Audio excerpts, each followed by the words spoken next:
Hello and welcome to Transitioning to Carbon Net Zero, presented by Standard Chartered, the podcast where we discuss the challenges involved in decarbonising the global economy. This is arguably the greatest challenge of our lifetime, yet there remain questions about what reaching carbon net zero means. What will it take to reach this goal? And crucially, can it be done in time to prevent irreversible damage from climate change to our planet? I'm Libby Potter, and in this episode, it's my pleasure to be joined by Bill Winters, Group Chief Executive at Standard Chartered. Thank you for having me. By way of an opening, banks are not the first places you think of when you think of the global drive to tackle climate change. So how does a bank help in this effort? It's an excellent question, and there's lots of ways the banks can help. The fact is, the companies that are responsible for the bulk of the world's emissions are typically financed either by or through banks, and I think we've taken it upon ourselves and our stakeholders to help make sure that the money that's flowing from all the savers of the world and to all the people who are deploying those savings in the world is done in a way that's consistent with the climate change agenda.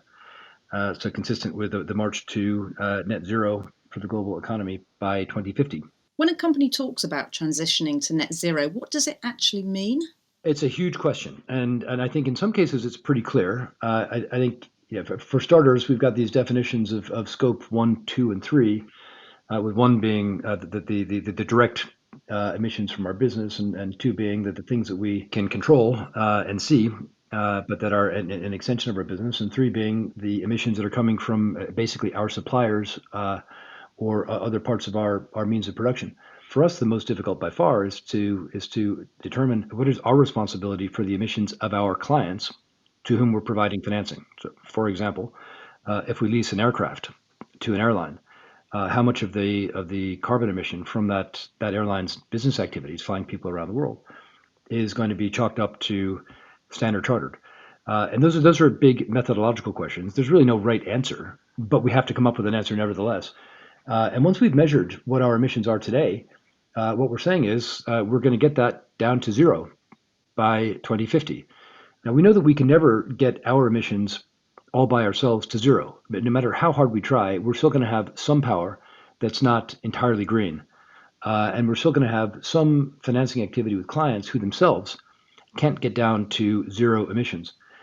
So once we've done everything we possibly can to reduce our own emissions, scope 1, scope 2, and scope 3, we'll almost certainly need to buy some carbon offsets, or sort of buy carbon credits in the market.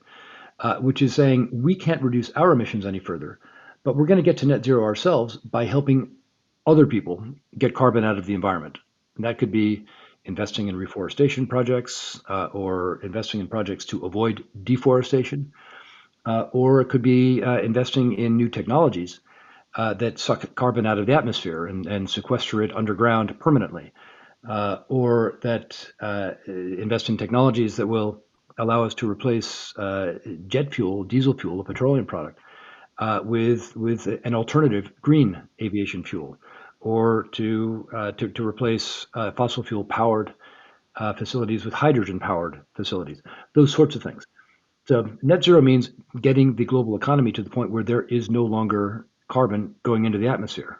There just simply is no more going in. So we're definitely going to pick up on some of those points in a little while. But first of all, I wanted to ask what you feel your role as CEO is in transitioning your company's carbon emissions to net zero, and how can you personally affect change? So, at Standard Chartered, where I'm the CEO, we have a broad sustainability agenda. It's one of our 4 key strategic pillars. One is to reduce our own emissions directly. And that's a matter of I would say public conscience. It's a commitment that we've made. It's a commitment that our stakeholders expect us to make, and we think that the pressure on CEOs to honor that demand from our owners and other stakeholders will only increase through time.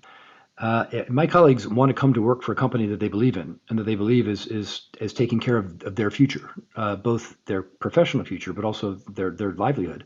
And they see climate change increasingly as a very critical component of that. So that's a key stakeholder for me as a CEO to address, in addition to the owners and others in civil society. The second role for us to play is to help all of our clients. And look, our clients are the largest corporations in the world, multinational corporations. Our clients are local businesses. Standard Chartered has operations very much skewed to the emerging markets. We're deeply penetrated in Asia, the Middle East, and Africa. These are the countries and the markets that will be most affected by climate change if we don't halt it. Many of these are coastal areas subject to flooding. Many of these are already on the edge of desertification, and many would find even a 1.5 degree increase in global temperatures to render big parts of their local economy uninhabitable. Our markets, if we don't get this right, will be most affected. They're under pressure themselves. They're under pressure from their own stakeholders, from their owners, from their local governments. Their governments have signed up to the Paris Agreement, and where they've made commitments to reduce their carbon emissions. Those transitions for our clients, it's an expensive proposition. Right? To decommission a coal-fired power plant and replace it with renewables requires a significant capital investment upfront. Our job is to pull that funding together and direct it towards the projects that can have the highest impact for our clients, but also the highest impact in the fight against climate change. Many banks, including Standard Chartered, have made commitments to stop funding new coal-fired power plant projects. What does this mean in practice in relation to transitioning to low-carbon economies? The largest single source of power in the markets where we operate.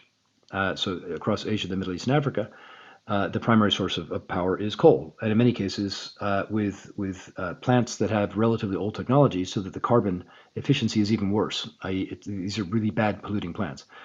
And we said that we will, straightforward, we won't finance any more coal-fired power plants. And the clients who are dependent on coal-fired power plants to serve the growing need for power in their markets initially said, you're not being very reasonable. This is a necessary set of investments that we need to make in coal in order to satisfy the power needs of our population. And without power, we can't educate our people. We can't acquire the form of life that will allow us to develop as an economy. We won't be able to grow our industry, et cetera, et cetera. We said, that's a fair complaint, but what we'll do is to make substantial funding available to you to invest in alternatives. So we'll make it worth your while to not build that coal-fired power plant, but rather to build a solar farm or engage in a hydro project or something of that nature. And I would say very quickly, the clients that were effectively found themselves unable to access the financing that they wanted to finance coal-fired power plants were the biggest promoters of renewable power on the planet. And very encouragingly, as the world has adopted this sort of approach more and more, the cost of renewables has come down. So we're regularly financing projects across our markets where the cost of the renewable project is actually creating the cheapest source of power, cheaper than coal. Now, there's still a transition financing that's required. You still have to shut down the old plant and build the new one. The earnings only come subsequently.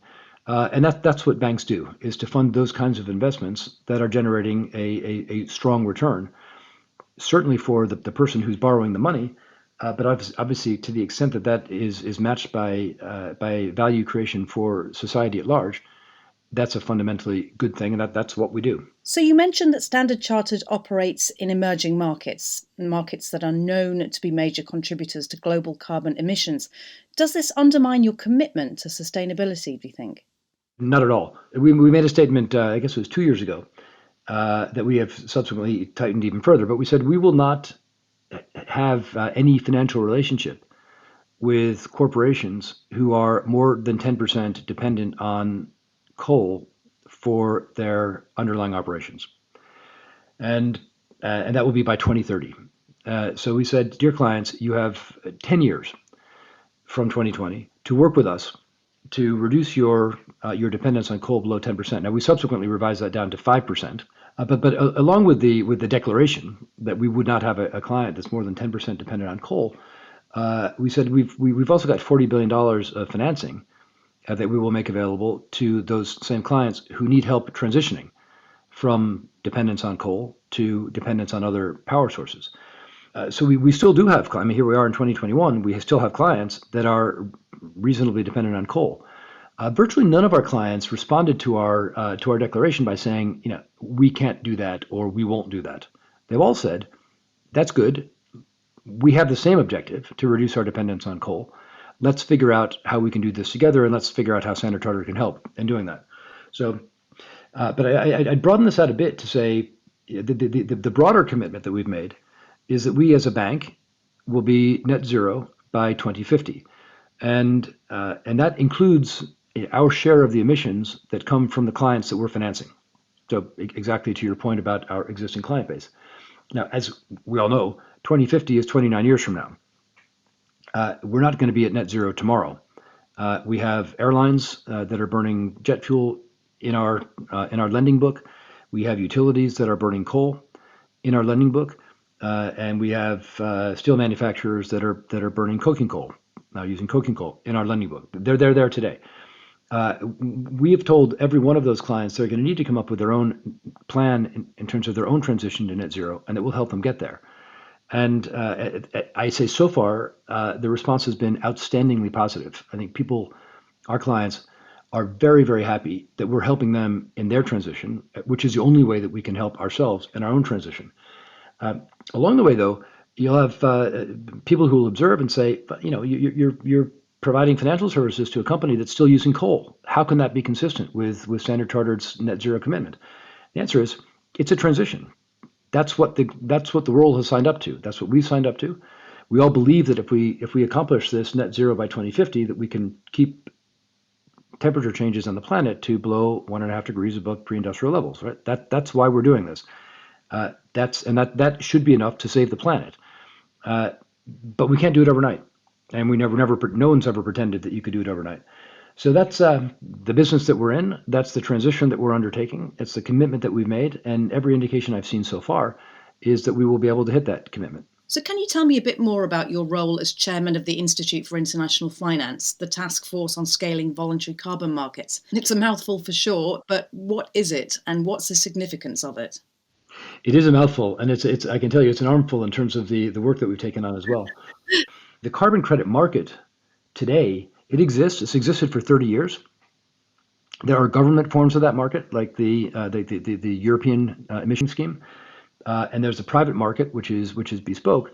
Basically, people brokering investments between companies that want to buy carbon credits and those people who are actually either planting the forests or committing not to cut their trees down, or investing in technologies that can take carbon out of the atmosphere, or create alternatives to fossil fuels. But it's a very inefficient market today.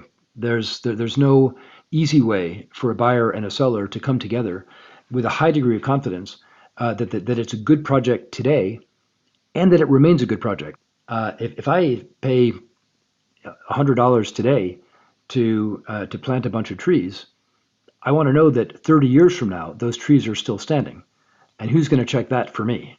Well, if you're a big company, you might have a whole team of people that are out checking to make sure that it's a good project at the outset and that it stays a good project for the rest of time.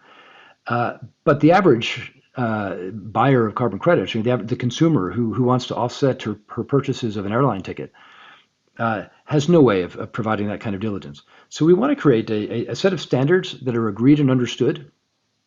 We want to have a governance framework that can oversee those standards as they may evolve over time, as new technologies come in, or as there's new understandings of the impact of different carbon offsetting approaches. And then we want to have a market, a clear, understandable, liquid, transparent market, where if you buy a credit on that market, you know that it's good. And if you're looking for funding for your project to suck carbon out of the atmosphere, you know you can offer your credits. You can create credits by developing this business to take carbon out of the atmosphere, and you can achieve funding that you wouldn't otherwise be able to achieve, or at least you can achieve it much more easily. So our objective is with this task force is to take what is a very fragmented and sort of bespoke market today, and to create some standards that people can believe in, everybody can believe in, to create the infrastructure for there to be a market, be very transparent about that, to put the governance around that so that it can thrive not just today, but for decades and generations to come, and allow much more efficiency in terms of that rump of carbon that's going to have to be stored away rather than just reduced, because no matter how hard we try, we're not going to be able to reduce it to zero. at least not in time. Yes, I want to pick up on the issue of carbon credits. There's a lot of skepticism around them. I read a quote from somebody suggesting that companies are playing the benchmarks to look good, that essentially it's a form of greenwashing for a lot of corporations. What do you feel about the skepticism? And also, could you explain a bit more about how the voluntary carbon market will differ from the existing market? Yeah. It's a good question because the skepticism is real, and I think the skepticism is well founded in many ways as well, based on the previous experiments or experiences in carbon markets. There were projects that were done to avoid the cutting down of rainforest in the Amazon, but then we found, as soon as the sponsor of the project collected the carbon credit money, they cut down the forest next door. So there was no actual change in behavior in terms of the impact on the economy or on the environment relative to what was going to happen anyway. And unfortunately, there are enough of those, call them scam stories or loophole stories, that it gave the whole market a bad name. So what we find is happening now is that the companies that are most committed to using the carbon offset market to reduce their own reported emissions go out and do the due diligence themselves. So they have teams of dozens of people who are assessing projects up front and monitoring the projects over time. And it's not to say that you could never have another scam when you've got that kind of resource committed to it, but it's very expensive and very inefficient. And lots of really good projects don't get funded because there just isn't enough capacity to assess all those projects in a highly bespoke way. So the objective here is to agree a set of standards at a very high level, and then give the funders of those projects confidence that the projects are good at the outset and will remain good. So what's different this time? One is we're trying to create a single global set of standards with a single global set of verification techniques to support those standards, where we can build the confidence that these projects are real, legitimate, and will be impactful. That's just very different from the customized market that was a little bit of a free-for-all, Wild West, not transparent. The pricing wasn't transparent. The ability to differentiate between one project and another was left only to the experts, and the experts weren't working for a common good. They were working for a particular sponsor or a particular funder of these credits. So if we're successful, and I think we will be, we've got leading corporations, governments, NGOs who are very focused on the climate change agenda, academics, financial institutions, the world's leading thinkers on climate change coming together in this task force. And the objective for us collectively is to create a legitimate and robust and liquid and transparent market that will allow the money to go from all these people that want to get to net zero and committed to get to net zero into the hands of the people that can actually get the carbon out of the atmosphere. That's the point of all this. And if we can get the best minds in the world from all walks of life to agree on a set of standards, agree on a set of verification mechanisms, and agree to do so very transparently, then I think we'll end up with a market that's much more efficient. And the thing that I find in some ways most exciting about this, because you mentioned that maybe credits are just a big greenwashing exercise, and it's a way for corporations to avoid the responsibility that we all actually have. And of course, there is some truth to that. There have been greenwashing projects. There have been people who have been claiming great feats of accomplishment that actually haven't contributed very much to the fight against climate change. It's real, right? Greed hasn't disappeared from our planet just because we're concerned about climate change. But I think if we create a really robust market, together with a very strong set of commitments from all of our stakeholders to hold us accountable, the number of places where the greenwasher can hide reduces dramatically. What do I mean by that? I mean, I don't want the greenwasher to have any place to hide. I want their owners to say, I want a very concrete plan that's very specific about how you're going to reduce your emissions. Right? Tell me what they are, tell me the actions that you're taking, and the consequences of those actions being you're reducing your own emissions. And when you go out and buy carbon credits, because you can't reduce your emissions to zero, I want to know what projects you're investing in. I want certainty that these are legitimate projects and that they stay legitimate over time. And I'm going to hold you responsible for that. And by the way, I'm going to look at the price of carbon in the market. And I'm going to ask you, at that price of carbon, what is the value destruction that you're introducing while you have anything other than net zero? So in other words, if you're a company that's making $1 billion of profit, but you're also producing 100 million tons of carbon, and if that carbon is worth, let's just say, $30 a ton, you've actually destroyed $2 billion of value for society. You've got your billion of profit, but you've wiped out 3 billion by spewing this toxic carbon into the environment, which we're telling you is worth $30 a ton. So I think if stakeholders are holding these companies accountable, and we have the mechanism for the companies to actually discharge their responsibilities, then there's no place to hide. And that's got to be our objective. Standard Chartered often talks about the concept of funneling investments to where it matters most. What does this actually mean in relation to climate change, and why does Standard Chartered believe it's so important? When we talk about funneling money to the places it matters most, we're really talking about the two dimensions of climate change and carbon emissions in the developing world. So, number one, the developing world is most exposed to a rise in temperatures, as we discussed before, whether it's flooding or extraordinary heat or weather change. The developing markets, they're not set up to cope with the climate changes in the same way that we could in the UK or the US or in Germany, where we've got the ability to provide some resilience even if temperatures go up. In the developing markets, they don't have that resilience. So there'll be tremendous human and economic suffering if we don't halt this climate change agenda. So that's where it matters most.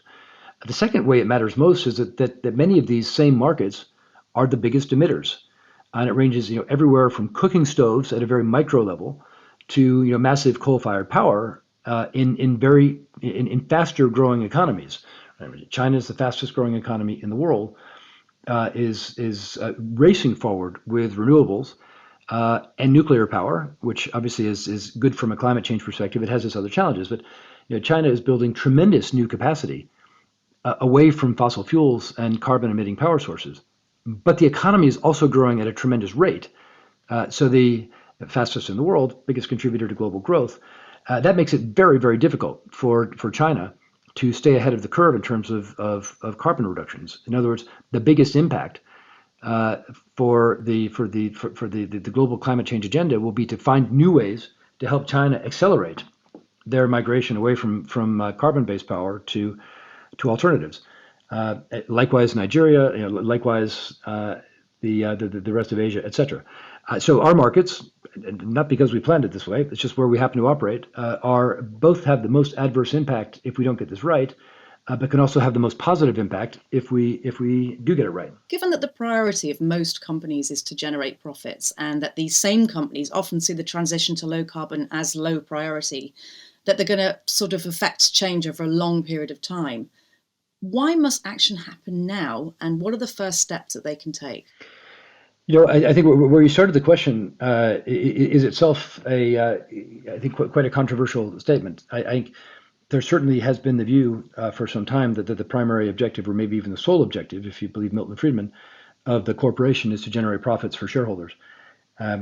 There's clearly another school of thought that has developed. It's always been there, but it's developed very robustly, which is, you can call it stakeholder capitalism, where the objective of the company is more than just generating profits for the shareholders. It's generating value for society, and in many cases, I think there's a sense that it's either one or the other, and that if you're doing the right thing for the shareholders, it might not be right for society, and if you're doing the right thing for society, it's going to cost your shareholders something. I can tell you at Standard Chartered, and I think at many other companies, we reach a different conclusion, which is by doing the right thing for society, we will attract more clients, we'll attract more excellent people that want to work for us. We will be exposed to more opportunities to help our clients do the right thing for society, that we'll earn a fair profit from those things that we're helping our clients to do, and that we can actually do the right thing for society and do the right thing for our shareholders. They're not exclusive. There might be a timing mismatch, but even in our case in sustainability, I mean, going back to one of your first questions, you said you guys said you're not going to finance coal-fired power plants anymore. Now, I can tell you, when we looked at that, we said, oh, it's going to cost us an amount of money because these clients are not going to deal with us anymore. That's not the way it worked out. We ended up doing more business with those clients because they needed help with their transition. And we're very good at sustainable financing. Right? It's a core competence of ours. We intend it to be even bigger. And we will make money by providing those solutions to those clients, and it will offset the money that we were making on those clients when they were doing something that was less valuable for society. It's just a micro example, but I think, and not every case works out that way. In some cases, we just have to say no, and we're going to lose some money. But it's still the right thing to do, and we will do that because we've got a broader agenda, broader purpose that we are serving. What can companies do today? Well, I mean, you have to start by understanding what your emission footprint is. What am I emitting today? Scope 1, Scope 2, Scope 3. The task force for disclosing your carbon footprint has been very effective in setting the reporting guidelines for people who want to or will be compelled to disclose their carbon emissions. It's been focused on financial institutions, but I think every industry has their own. So you start by measuring it. Then you identify which are the projects that you could undertake that are economic, totally independent of any kind of a subsidy or carbon credits or anything else. Because in many cases, the opportunity to reduce your carbon emissions is actually economic at the same time. You're upgrading your plant, you're upgrading your means of production, you're identifying alternative sources of fuel that are actually cheaper. Now, many times those require investment up front, but it's not a bad investment. So I think the effective management team of a company looks very hard at how can we do things that actually don't cost us anything today, maybe changes the priority, and you make those decisions. So you start with those projects right away. But some of it's really simple. I stood up in front of my colleagues. Well, I stood up in front of my colleagues 3 years ago and said, I've looked at how much paper we use on our executive floor, right? The people I sit with day to day. And it was hundreds of pages of paper per day. I said, first of all, none of you guys reads hundreds of pages of paper per day. Secondly, we've got really good technology now. I mean, I've got a laptop that I can just unplug in a single socket or an iPad, and we are going to go paperless on this floor. And we reduced our paper consumption within 6 months by 92%. We don't allow single-use plastics anywhere in our company at any time. I deeply embarrassed myself last year by I went into our canteen and there was no plastic anywhere except a plastic straw, a drinking straw. And I picked it up and I went to the head of the catering and I said, I told you no single-use plastics. He said, Bill, that is a cellulose straw. It's really good, right? It's really good.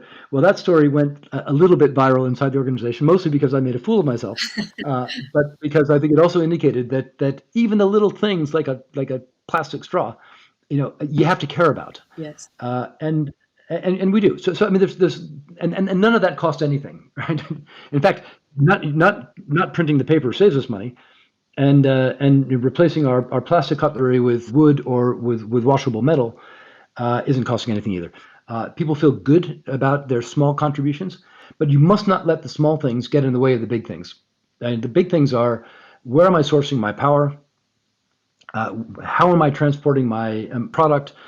Who are my suppliers? Am I kidding myself about the degree to which I've reduced my carbon emissions by exporting my pollution to somebody else, to my supplier, who is producing in a market that doesn't have the same standards that I do. So that's why it's so important to understand both Scope 1, Scope 2, and Scope 3. What are my emissions, and what is my plan to get those from where I am today to net zero by 2050? And I mean, more and more, there's no corporate management team or CEO in the world, public or private company, that's going to be able to avoid answering that question. What are the key messages that you want listeners to this podcast to come away with after they've listened to this episode? I'd say one is everybody has to understand what net zero means for them. Everybody should make that commitment to get to net zero. Everybody should have a primary focus on taking their own actions to reduce their direct emissions and working with their supply chain partners to reduce their emissions so that you get the maximum reduction. We have to focus on reductions first. And then final step is to understand the carbon market and participate in it for that amount of emission that you can't reduce yourselves. Because those investments in carbon reducing capabilities and technologies will be the thing that saves the planet at the end of the day. Thank you, Bill. Thanks for having me. Well, my thanks to Bill Winters, Group Chief Executive at Standard Chartered. If you like this conversation, we also have a second episode available now. Just search Transitioning to Carbon Net Zero wherever you get your podcasts. And to find out more about Standard Chartered's approach to sustainability, please visit sc.com/sustainability. Until next time, on Transitioning to Carbon Net Zero, goodbye.